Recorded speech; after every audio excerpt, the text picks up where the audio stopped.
Moving to Vancouver? Here are some of the best neighborhoods to consider. If you're thinking about moving to Vancouver, this is the conversation you want to hear before you buy anything. Most people start by looking at homes, but the smarter move is starting with the neighborhood. In Metro Vancouver, that decision changes everything. We're not just one city.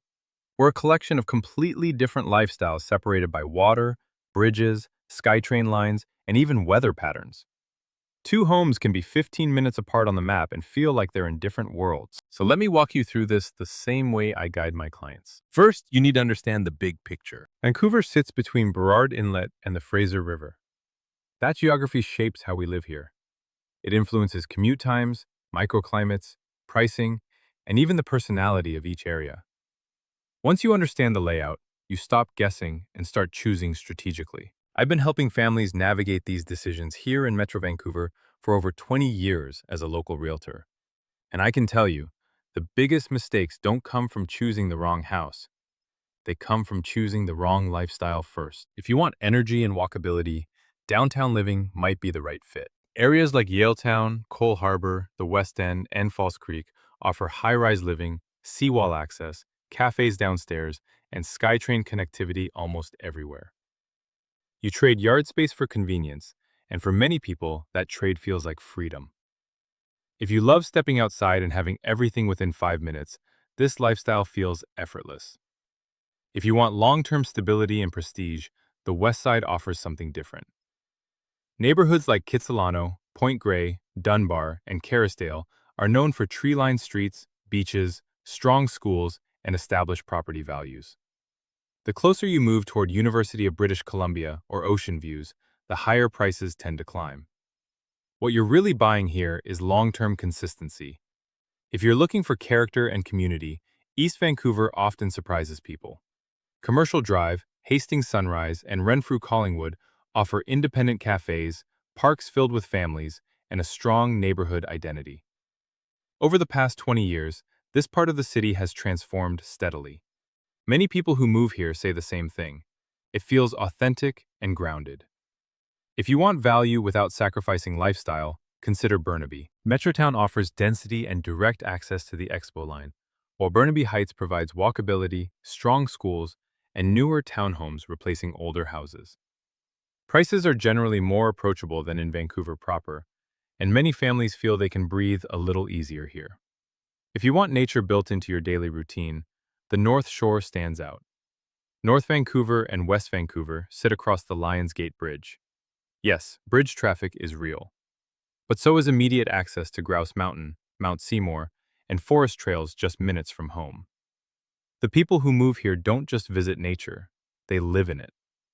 If you want more space for your money, looking south of the Fraser opens up options. Richmond, Surrey, and Delta each offer different advantages. From the flat, bike-friendly streets of Richmond to the rapid growth in Surrey and the coastal feel of Tawasin and Ladner, you often get newer homes and more space. The key is being realistic about commute patterns. And that brings us to commuting. In Vancouver, bridges often determine your stress levels. The Oak Street Bridge, the George Massey Tunnel, and the Lions Gate Bridge can dramatically affect your daily routine. If you drive every day, this matters more than square footage. Living close to SkyTrain access can completely change your week. This is something I walk every client through before we ever look at homes. We map out their real routine, not the one they imagine, but the one they actually live. That clarity alone prevents expensive mistakes. And if you ever want help breaking that down for your situation, you can always reach me at the number below. Another important factor is weather variation. North Vancouver typically receives more rainfall than Kerrisdale. Parts of Delta and Tawasin often enjoy noticeably sunnier days. Burnaby Mountain frequently catches cloud cover that never reaches Vancouver proper. Two homes at the same price point can feel entirely different for much of the year. Access to green space also plays a bigger role than most people expect. Stanley Park, Pacific Spirit Regional Park, Queen Elizabeth Park, and Burnaby Mountain are all within easy reach. In this region, you're rarely more than 15 minutes from water or forest. and that daily proximity to nature directly impacts how you feel about where you live. So here's the real question. What does your ideal Tuesday look like? Not your vacation, not your Instagram weekend, your regular Tuesday. Because the right neighborhood doesn't just hold value, it fits your daily rhythm. After helping families move within Metro Vancouver for over 20 years, I can confidently say the biggest regret people have is choosing based on a house instead of choosing based on lifestyle. If you're even thinking about making a move, call or text me anytime at the number below. Tell me your budget, where you'll be working, and what your ideal Tuesday looks like, and I'll tell you which areas truly fit. Sometimes the best neighborhood isn't the most famous one. It's the one that quietly matches your life.